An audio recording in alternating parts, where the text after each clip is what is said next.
Hello friends, so very warm welcome to Prasham Study Zid Junoon Nasha. I am Prakhar Mishra, your mentor of English. Friends, हम कर रहे हैं grammar का postmortem और ये series है ग्रामर का पोस्टमार्टम सीरीज़।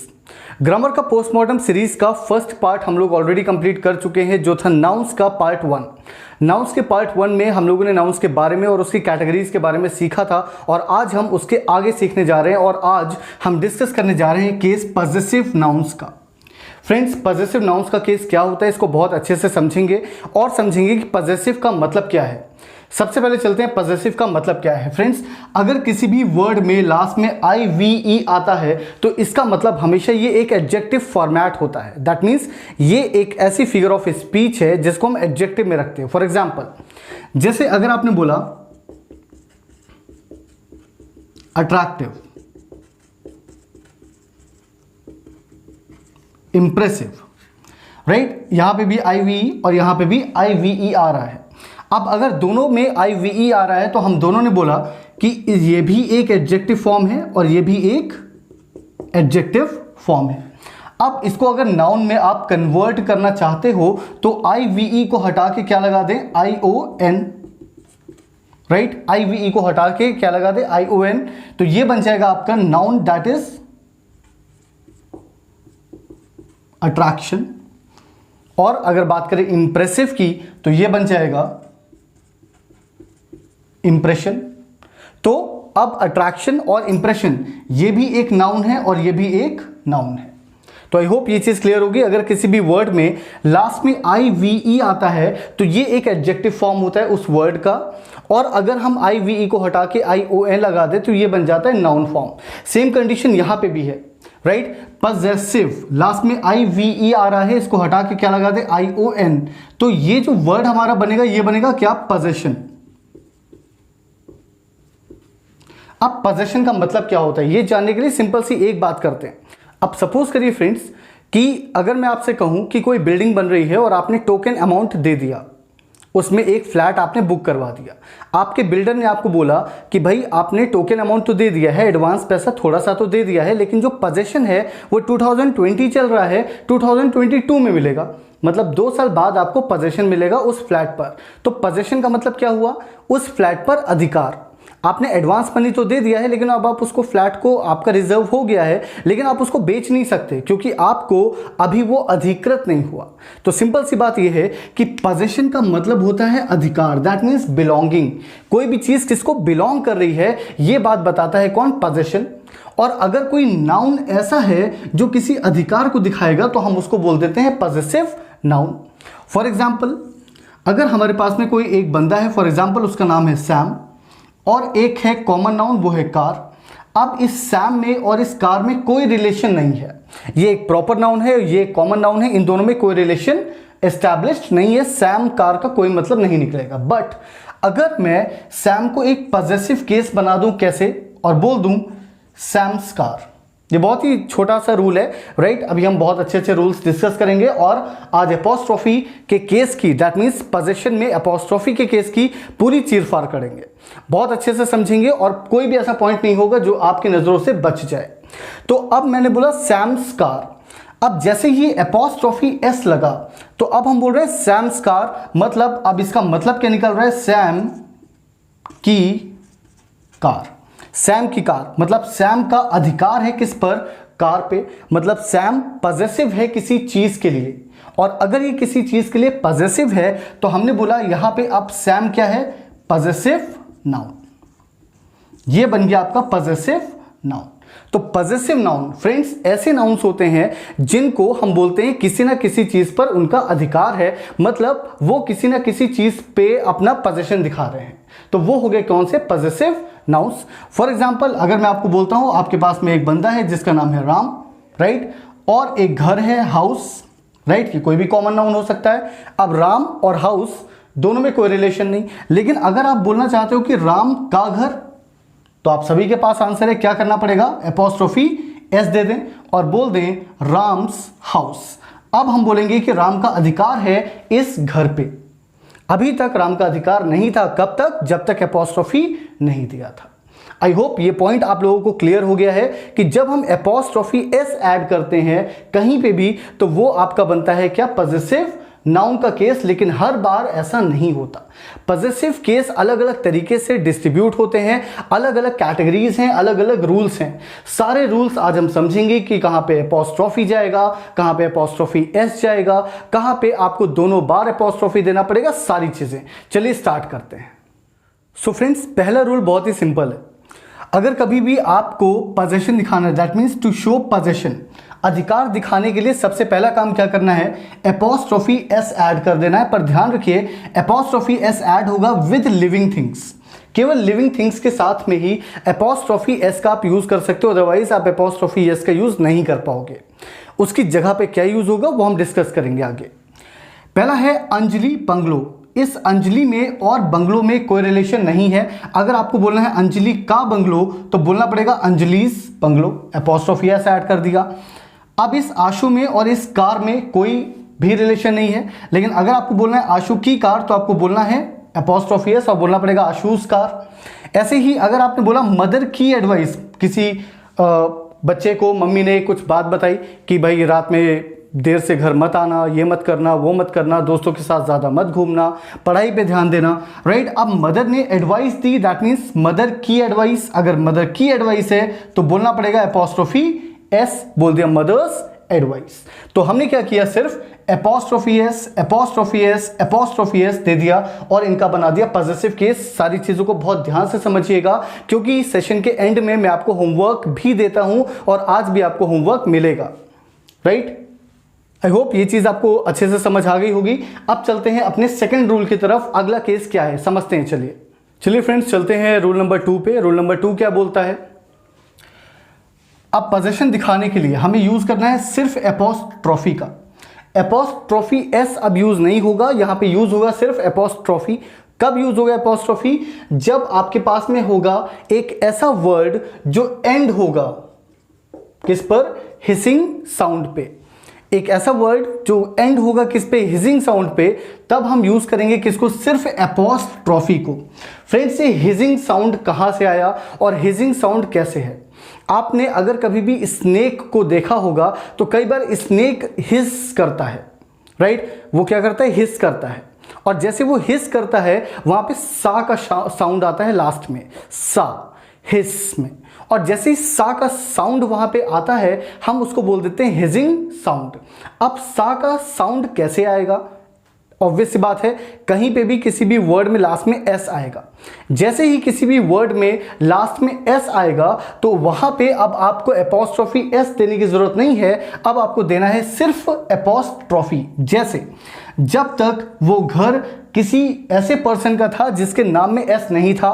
फॉर एग्जाम्पल, जब हमने बोला था सैम्स हाउस, तो सैम्स हाउस में तो क्या दिया, एपोस्ट्रोफी एस। क्यों, क्योंकि ये एम पे खत्म हो रहा है, एस पे नहीं। अब एम कभी भी आपका हिजिंग साउंड जनरेट नहीं कर पाएगा। आगे बात समझ। इसके बाद में अब हम आते हैं पारस हाउस पे। अब जब पारस के घर पे हम उसका अधिकार दिखाएंगे तो अब आपको एपोस्ट्रोफी देना है, एपोस्ट्रोफी एस देने की जरूरत नहीं है। ऑब्वियस सी बात है, पारस के जो प्रोनाउंसिएशन है उसमें कोई प्रॉब्लम नहीं आएगी, राइट। अगर आप बोल रहे हो पारसस तो ऑब्वियस सी बात है ये गलत होगा, आपको सिर्फ बोलना है पारस हाउस, पारस हाउस बस। जब आप रिटन लैंग्वेज की बात करेंगे तो एपोस्ट्रोफी आपको ऐड करना है एस के बाद में और कोई प्रॉब्लम नहीं है। ऐसे ही अगर हम बात करें जीसस सेक, तो जैसे आपने बोला जीसस, तो जीसस जैसे ही आपने बोला लास्ट में हिजिंग साउंड मिला। जैसे ही हिजिंग साउंड मिला हमने बोला सिर्फ दो एपोस्ट्रोफी और बोलो जीसस सेक, मतलब जीसस के लिए, फॉर जीसस सेक। फिर आपने बोला गुडनेस सेक, मतलब भलाई के लिए, भलाई के लिए, दैट मीन्स यहां पे अब देना पड़ेगा सिर्फ एपोस्ट्रोफी क्योंकि गुडनेस में भी हिजिंग साउंड अवेलेबल है। तो आई होप आपको ये हिजिंग साउंड का कॉन्सेप्ट समझ आ गया होगा। चलते हैं फ्रेंड्स अपने थर्ड रूल की तरफ। क्या है थर्ड रूल, समझने की कोशिश करते हैं। देखिए फ्रेंड्स, थर्ड रूल क्या कहता है, अब ध्यान से समझना। थर्ड रूल में क्या है, थर्ड रूल में है ऐड एपोस्ट्रोफी। फिर से हमें सिर्फ एपोस्ट्रोफी का एक छोटा सा साइन यूज करना है। कब, इन प्लूरल नाउन्स, वो प्लूरल नाउन्स जो एंड होते हैं एस पे। बहुत सारे नाउन्स ऐसे हैं, मेजॉरिटी ऑफ नाउन्स हमारे पास ऐसे हैं फ्रेंड्स, जो आपका जब आप प्लूरल बनाते हो तो एस या फिर ई एस लग करके बनता है। अब जैसे ही एस या ई एस लग करके बनेगा कोई भी प्लूरल, तो प्लूरल का पोजीशन का मतलब क्या है कि एक नहीं, एक से ज्यादा लोगों का किसी चीज पे अधिकार है। अब एक से ज्यादा लोगों का अगर किसी चीज पे अधिकार है तो डेफिनेट सी बात है प्लूरल का अधिकार होगा। प्लूरल मतलब एक से ज्यादा बहुवचन। और अगर एक से ज्यादा किसी चीज का अधिकार है किसी चीज पर, तो हम कैसे उसको दिखाएंगे, आइए देखते हैं। जैसे आपने बोला बॉयज हॉस्टल, अब आपके पास एक हॉस्टल है, क्या किसी एक लड़के की अथॉरिटी होगी, क्या किसी एक लड़के का अधिकार होगा उस पर? नहीं, ऑब्वियस सी बात है। अगर बॉयज हॉस्टल है तो उसमें रह रहे सभी लड़कों का अधिकार उस पर होगा, दैट मीन्स पोजीशन सभी होल्ड करेंगे। और अगर पोजीशन सभी होल्ड करेंगे तो ऑब्वियस सी बात है एक से ज्यादा लड़के का पोजीशन होगा। अगर एक से ज्यादा लड़के का पोजीशन होगा तो फ्रेंड्स अगर एक होता तो सिंगुलर होता, पर एक से ज्यादा है तो वो क्या है, प्लूरल है। और अगर प्लूरल का अधिकार आपको दिखाना है तो, और अगर आपने एपोस्ट्रोफी दे दिया वाई के बाद में, तो ये गलत हो जाएगा, ये गलत है। आपको कहां पे देना पड़ेगा, आपको बोलना पड़ेगा बॉयज हॉस्टल। आपको एस के बाद में एपोस्ट्रोफी देना पड़ेगा। कब? जब आप बात करते हो किसकी, प्लूरल की, जब आप प्लूरल नाउन्स का पोजीशन दिखाते हो। अगला देखिए, बोला गया गर्ल्स स्कूल। अब अगर किसी गर्ल्स की बात कर रहे हैं, बहुत सारी लड़कियों का स्कूल है। अब अगर स्कूल है लड़कियों का, तो क्या किसी एक लड़की की अथॉरिटी होगी उस स्कूल पे? Definitely not. किसकी होगी? ऑब्वियस सी बात है उस स्कूल में पढ़ रही सारी छात्राओं की। और सभी की अथॉरिटी अगर होगी तो ऑब्वियस सी बात है ये स्कूल सभी का है। सभी का है मतलब मोर देन वन का। मोर देन वन का मतलब प्लूरल का। प्लूरल का है तो एपोस्ट्रोफी कहां पे देंगे? एल के बाद में। बिल्कुल सही, कहां पे? एस के बाद में। और बोलना पड़ेगा गर्ल्स स्कूल। आई होप ये कॉन्सेप्ट आपको समझ आ गया कि अगर कभी भी आपके पास कोई प्लूरल नाउन है, खत्म हो रहा है एस पे, तो आपको सिंपली ऐड कर देना है एपोस्ट्रोफी एस के बाद में। अगर कोई ऐसा प्लूरल है जो एस पे खत्म नहीं होता, फॉर एग्जाम्पल मैन तो सिंगुलर है, पर इसका जब प्लूरल बनाओगे तो बनता है मेन। फॉर एग्जाम्पल अगर हम बात करें मेंस क्लब, जब आप बात करोगे मेन के क्लब की, मतलब यहां पे आदमियों का क्लब है, यहां पे तो वन है पर मेन क्या हुआ, मोर देन वन। अब ये प्लूरल तो है, पर प्लूरल क्या एस पे खत्म हो रहा है? तो एस पे खत्म नहीं हो रहा, तो प्रीवियस केस, पहले वाला केस लग जाएगा और यहां पे देना पड़ेगा अपोस्ट्रोफी एस। ऐसे ही अगर हम बात करें चाइल्ड की, तो चाइल्ड क्या है, सिंगुलर है, लेकिन चाइल्ड का जो प्लूरल है वो बनता है चिल्ड्रेन। अब जैसे आपने प्लूरल बनाया चिल्ड्रेन, प्लूरल का मतलब मोर देन वन। अब जैसे ये प्लूरल बना तो क्या बोल सकते हैं चिल्ड्रेन, लास्ट में एस आ रहा है? बिल्कुल नहीं आ रहा। अगर एस लगा दोगे चिल्ड्रेन के प्लूरल बनाने में तो गलत हो जाएगा, क्योंकि चाइल्ड सिंगुलर है, चिल्ड्रेन प्लूरल है। और अगर चिल्ड्रेन प्लूरल है और आप बोलना चाहते हो चिल्ड्रेन पार्क, अब बच्चों का पार्क अगर है तो सारे बच्चों का अधिकार है, प्लूरल का अधिकार है, लेकिन क्या प्लूरल में एपोस्ट्रोफी एस लगेगा या एस लगेगा? ये अपोस्ट्रोफी लगेगा, आप बताइए मुझे। तो सिंपल सी बात है, यहां पे आप बोल रहे हो चिल्ड्रेन एस पे खत्म नहीं हुआ तो देना पड़ेगा अपोस्ट्रोफी एस। हाँ, अगर ये प्लूरल होता और एस पे खत्म होता तो हमें देना पड़ता सिर्फ अपोस्ट्रोफी, जैसा कि हमने बॉयज और गर्ल्स के साथ कर रखा है। आई होप ये कॉन्सेप्ट आपको समझ आ गया कि प्लूरल जो एस पे खत्म हो जाते हैं उनके बाद में हमें देना पड़ता है अपोस्ट्रोफी, और जो प्लूरल हमारे एस पे खत्म नहीं होते उनको देना पड़ता है अपोस्ट्रोफी एस। तो ये था केस 3। अब चलते हैं केस 4 की तरफ बिना टाइम वेस्ट किए। सो फ्रेंड्स, फोर्थ केस ये कहता है कि when several words are attached to a noun, जब एक से ज्यादा शब्द अटैच होते हैं उस नाउन से जिसका अधिकार आपको दिखाना है। जैसे यहां पे अगर हम बोलते प्रिंस की विजिट, तो हम प्रिंस में अपोस्ट्रोफी एस दे देते, लेकिन जब आप बोल रहे हो the Prince of UK visit, मतलब हम पूरे के पूरे इस फ्रेज को एज अ नाउन रिफर कर रहे हैं, मतलब हम इस पूरे का पोजीशन विजिट पे दिखा रहे हैं। और अगर पूरे का पोजीशन आप विजिट पे दिखा रहे हो तो प्रिंस में आप अपोस्ट्रोफी एस ना दे करके हमेशा लास्ट वाले में ऐड करोगे पोजीशन का। अब हमें बोलना पड़ेगा the Prince of UK's visit. अब प्रिंस की विजिट है, लेकिन कहां के प्रिंस हैं? यूके के, तो बोलना पड़ेगा प्रिंस ऑफ यूकेज विजिट। बिल्कुल लास्ट वाले में हमें अपोस्ट्रोफी एस देना पड़ेगा। ऐसे ही सेकंड में बोला गया कि बोला जाता द किंग्स स्पीच, तो किंग की स्पीच होती तो बोल देते द किंग्स स्पीच और अपॉस्ट्रोफी एस दे देते, बोल देते किंग्स स्पीच। लेकिन यहां पे बात किसकी हो रही है? The king of Bhutan speech. अब एक किंग को रिफर करने के लिए आपने क्या बोला? The king of Bhutan.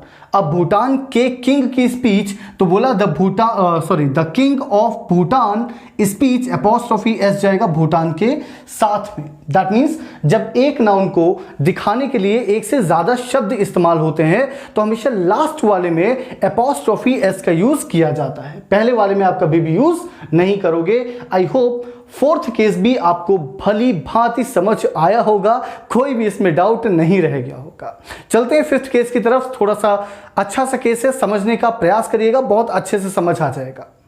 चलिए फ्रेंड्स, समझने की कोशिश करते हैं अपना फिफ्थ केस। फिफ्थ केस है आपका एपोजिशन का। एपोजिशन मतलब विवरण का। किसी भी नाउन के बारे में अगर कोई विवरण दिया जा रहा है, मतलब कोई डिस्क्रिप्शन दिया जा रहा है, तो जो आपका एपोस्ट्रोफी या एपोस्ट्रोफी एस का केस है वो फॉलो होगा हमेशा लास्ट में। जैसे अगर हम बोलते हैं दिस इज सचिन्स हाउस, तो यहां पे एपोस्ट्रोफी आ जाता। लेकिन आपने सचिन के बारे में एक विवरण दिया कि वो क्या है, एक क्रिकेटर है, तो हमने बोला this is Sachin the cricketer house.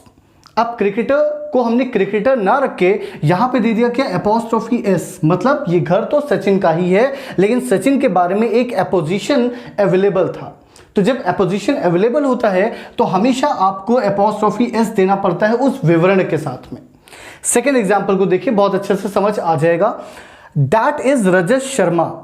अगर होता that is Rajat Sharma article, तो हम बोलते थे रजत शर्माज आर्टिकल, राइट? तो यहां पे क्या हो जाता? शर्माज आर्टिकल, सिंपल सी बात है। लेकिन आपने यहां पे रजत शर्मा बोल के खत्म नहीं किया, आपने इसके बारे में एक विवरण दिया और बोला that is Rajat Sharma the reporter article. अब रिपोर्टर का आर्टिकल है, रिपोर्टर कौन है? रजत शर्मा। तो यहां पे अपॉस्ट्रोफी एस ऐड ना करके हम ऐड करेंगे reporters article. That is Rajat Sharma the reporters article. I hope fifth case भी समझ आ गया है। अगर देखो अच्छे से समझ आ रहा है, सेशन अच्छा लग रहा है, तो लाइक भी करते चलना, ठीक है ना? सिर्फ देख के काम नहीं चलेगा, राइट? लाइक भी करते रहिए सेशन को। और अगर आपको लगता है कि किसी और को भी सेशन की जरूरत है तो उसको शेयर भी करना मत भूलिएगा। चलिए चलते हैं अपने सिक्स्थ केस की तरफ, समझते हैं सिक्स्थ केस क्या है। और दूसरी चीज, सेशन के एंड में मैं आप लोगों को एक स्क्रीनशॉट दूंगा, राइट? वहां पे आप लोगों के लिए होमवर्क होगा, कमेंट बॉक्स में आप लोगों को मुझे होमवर्क करके दिखाओगे, राइट? ताकि ये सेशन आपको पूरी तरीके से क्लियर हो जाए, दोबारा आपको पढ़ने की जरूरत ना पड़े अपॉस्ट्रोफी का कोई भी केस। पूरा का पूरा आज ही क्लियर कर लेंगे इसी लेक्चर में। क्लियर है? चलो फ्रेंड्स, सिक्स्थ केस देखो। सिक्स्थ केस बोल रहा है when nouns are closely connected. अगर नाउन्स क्लोजली कनेक्टेड हैं, जैसे हमने बोला राम एंड श्याम मदर। अब ये राम और श्याम भाई भी हो सकते हैं, राइट? अगर भाई हैं तो ये क्लोजली कनेक्टेड है। अगर क्लोजली कनेक्टेड है तो हमने बोला राम एंड श्याम मदर। अब राम एंड श्याम मदर का मतलब क्या हुआ? दोनों की माँ एक हो सकती है, और अगर दोनों की माँ एक है तो यहाँ पे राम्स एंड श्याम्स बोलने की जरूरत नहीं है। जो लास्ट वाला आपका नाउन है उसमें दे दीजिए अपॉस्ट्रोफी एस और बोल दीजिए राम एंड श्याम्स मदर। तो यहाँ पे जो आपका अपॉस्ट्रोफी केस था वो राम के साथ नहीं गया, वो सिर्फ गया श्याम के साथ में, और इसने क्वालिफाई भाई दोनों को कर दिया, ठीक है ना? ये क्वालिफाई दोनों को कर रहा है और बोल रहा है Ram and Shyam's mother. That means ये दोनों भाई हो गए और इनकी माँ सेम हो गई। पर अगर ऐसा केस बन जाए, फॉर एग्जाम्पल हम बोले राम एंड श्याम वाइफ, तो अगर हम बोल रहे हैं राम एंड श्याम वाइफ, तो क्या ये सही होगा राम एंड श्याम वाइफ? तो क्या बोल सकते हैं राम एंड श्याम्स वाइफ? तो अब आपने गलती कर दिया। अब आपने क्या किया कि भाई जो राम है और वो श्याम है वो आपस में कौन सा ऐसा रिलेशन रखते हैं कि उनकी वाइफ सेम है? तो ऐसा नहीं हो सकता। अब आप गलती कर दोगे, आपको बोलना पड़ेगा राम्स एंड श्याम्स। अब ये हो जाएगा राम्स एंड श्याम्स, और अगर दोनों लोगों की वाइफ के बारे में बात हो रही है तो ये भी प्लूरल हो जाएगा और बोलना पड़ेगा Ram and Shyam wife's. That means आप बोलेंगे राम्स एंड श्याम्स वाइफ्स। अब यहां पे क्लोजली कनेक्टेड की बात तो है, चलो ठीक है, रिलेशन में तो है, लेकिन अब एक वाइफ पे दोनों का तो अथॉरिटी हो नहीं सकती, तो अब हमने दोनों को ही अपॉस्ट्रोफी एस दे दी। आई होप ये क्लोजली कनेक्टेड वाला केस आपको समझ आ गया होगा। अगर दोनों लोगों की अथॉरिटी एक चीज पे हो सकती है तो सिंपल सी बात है, आप लास्ट वाले में अपॉस्ट्रोफी एस दे दो।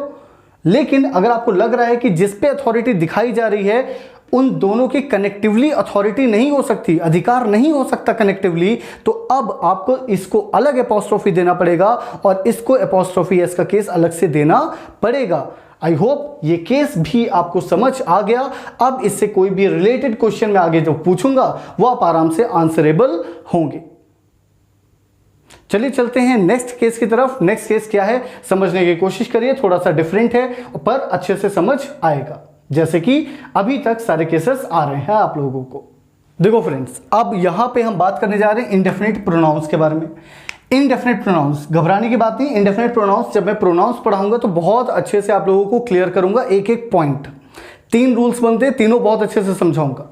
अभी सिर्फ ये समझो कि इनडेफिनिट, राइट, डेफिनिट क्या होता है, निश्चित। इन लग गया, बोल दिया अनिश्चित। और अगर कोई भी अनिश्चित है, मतलब कोई भी चीज अनिश्चित है, मतलब उसकी श्योरिटी नहीं होगी। प्रोनाउन, अब प्रोनाउन तो है पर निश्चित नहीं है। जैसे हमने बोला समबडी, एनीबडी, एवरीबडी, कुछ भी। अगर कभी भी आपके पास में समवन, एनीवन, कुछ भी ऐसा केस आता है तो क्या बनता है, अपॉस्ट्रोफी का केस। तो जब आप इंडेफिनिट प्रोनाउंस के बारे में पोजेशन की बात करते हो तो हमने बोला समबडी कार। अब कोई गाड़ी पार्क थी आपके पार्किंग में, आपको नहीं पता कि वो गाड़ी किसकी है, पर किसी की तो अथॉरिटी होगी ना उस पे। और अगर किसी की अथॉरिटी होगा तो आपके दोस्त ने पूछा भाई ये गाड़ी किसकी है, आपने बोला किसी की है। अब किसी की है, मुझे नहीं पता किसकी है, पर वो होगी तो किसी ना किसी नाउन की ही। दैट मीन्स ये अनिश्चित है।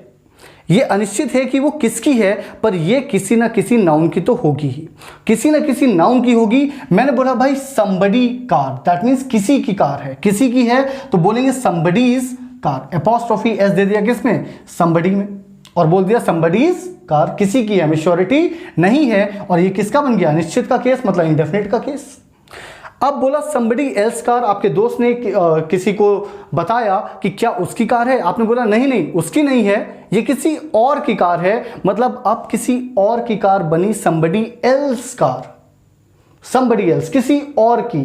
अब किसी और की जैसे ही बना तो अब आप समबडीज एल्स कार नहीं बोलना पड़ेगा, समबडी एल्सेस कार।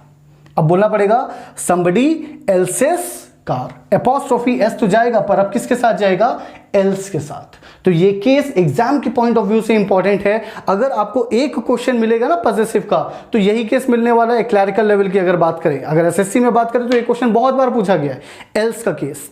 तो सिंपल सी बात, अगर समबडी, एनीबडी, कहीं पे भी कुछ भी आ जाए तो ध्यान रखिए एल्स के साथ में अपॉस्ट्रोफी आएगा, आपका समबडी, एनीबडी के साथ नहीं आएगा। ये केस था इंडेफिनिट प्रोनाउन का। जब मैं प्रोनाउंस पढ़ाऊंगा तो इसके साथ में और जो केसेस बनते हैं वो भी मैं आप लोगों को बताऊंगा। अभी फिलहाल ये आपके थे पॉजेसिव नाउन्स के केसेस जो अपॉस्ट्रोफी से बनते हैं, जो ऑफ से मिलकर के बनते हैं। वो केसेस भी हम अच्छे से डिस्कस करेंगे। नेक्स्ट पार्ट में हम सिंगुलर्स एंड प्लूरल्स को बहुत अच्छे से डिस्कस करने वाले हैं। आई होप आपको आज के सेशन से सारी की सारी चीजें बहुत अच्छे से समझ आ गई होंगी, दिमाग में बैठ गई होंगी। और ये रहा आपका होमवर्क। जल्दी से कमेंट बॉक्स में मुझे होमवर्क करके दिखाइए। एक एक सेंटेंस को बहुत अच्छे से जज करिएगा, बताइएगा कौन सा सही है और कौन सा ग्रामेटिकली गलत है। सिर्फ और सिर्फ पॉजिटिव केस पे ध्यान दीजिएगा। सेकेंडली, मिलते हैं नेक्स्ट पार्ट में। नाउन्स का थर्ड पार्ट बहुत ही जल्दी अपलोड होगा और वहां पे सिंगुलर्स एंड प्लूरल्स की पूरी जानकारी मैं आप तक पहुंचाऊंगा। सेशन ये वाला अच्छा लगा है तो इसको थम्स अप जरूर दीजिए और चैनल को सब्सक्राइब करना मत भूलिए। बेल नोटिफिकेशन का जो आइकन है वो जरूर दबाइए ताकि हमारे अपडेट्स आप तक सबसे पहले पहुंच जाएं। Thank you everyone. आई प्रखर मिश्रा साइनिंग आउट।